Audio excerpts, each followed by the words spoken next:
നീലേശ്വരം പേരോൽ വിഷ്ണുമൂർത്തി ക്ഷേത്രം കവർച്ചാ കേസിലെ പ്രതികൾ തമിഴ്നാട് ഏർവാടിയിൽ പിടിയിൽ.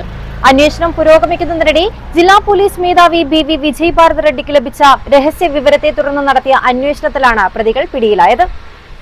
Kasaragod district cooperative hospital Kumbla 24 മണിക്കൂറും പ്രവർത്തിക്കുന്ന casualty, pharmacy, ICU, NICU, laboratory, digital X-ray, ultrasound scanning, ventilator, labour theatre തുടങ്ങിയ അത്യാധുനിക സൗകര്യങ്ങളോടെ നീലേശ്വരം പേരോൽ വിഷ്ണുമൂർത്തി ക്ഷേത്ര കവർച്ചാ കേസിലെ പ്രതികളെ തമിഴ്നാട് ഏർവാടിയിൽ വെച്ച് പിടികൂടി നീലേശ്വരം പോലീസും ജില്ലാ പോലീസ് മേധാവിയുടെ സ്ക്വാഡും.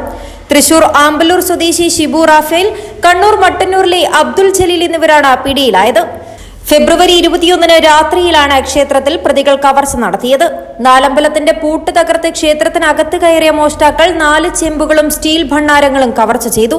നീലേശ്വരം പോലീസ് കേസെടുത്ത് അന്വേഷിച്ചു വരുന്നതിനിടയിലാണ് മോഷ്ടാക്കൾ ഏർവാടിയിലുള്ളതായുള്ള രഹസ്യ വിവരം ജില്ലാ പോലീസ് മേധാവി ബി.വി. വിജയ് ഭാരത് റെഡ്ഡിക്ക് ലഭിച്ചത്.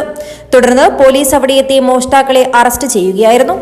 അന്വേഷണ സംഘത്തിൽ നീലേശ്വരം SI AV ശ്രീകുമാർ, ജില്ലാ പോലീസ് മേധാവിയുടെ സ്ക്വാഡ് അംഗങ്ങളായ SI കല്ലായി അബൂബക്കർ, ASI ഷാജു തോമസ്, നികേഷ്, ജിനേഷ് എന്നിവരും നീലേശ്വരം സ്റ്റേഷൻ സ്ക്വാഡ് അംഗങ്ങളായ SI രാജേഷ്, SI സുഗുണൻ, മഹേഷ് കാങ്കോൽ, ദിലീഷ് കുമാർ, ധനേഷ് പിലിക്കോട്, അജിത് പള്ളിക്കര എന്നിവരും സംഘത്തിലുണ്ടായിരുന്നു.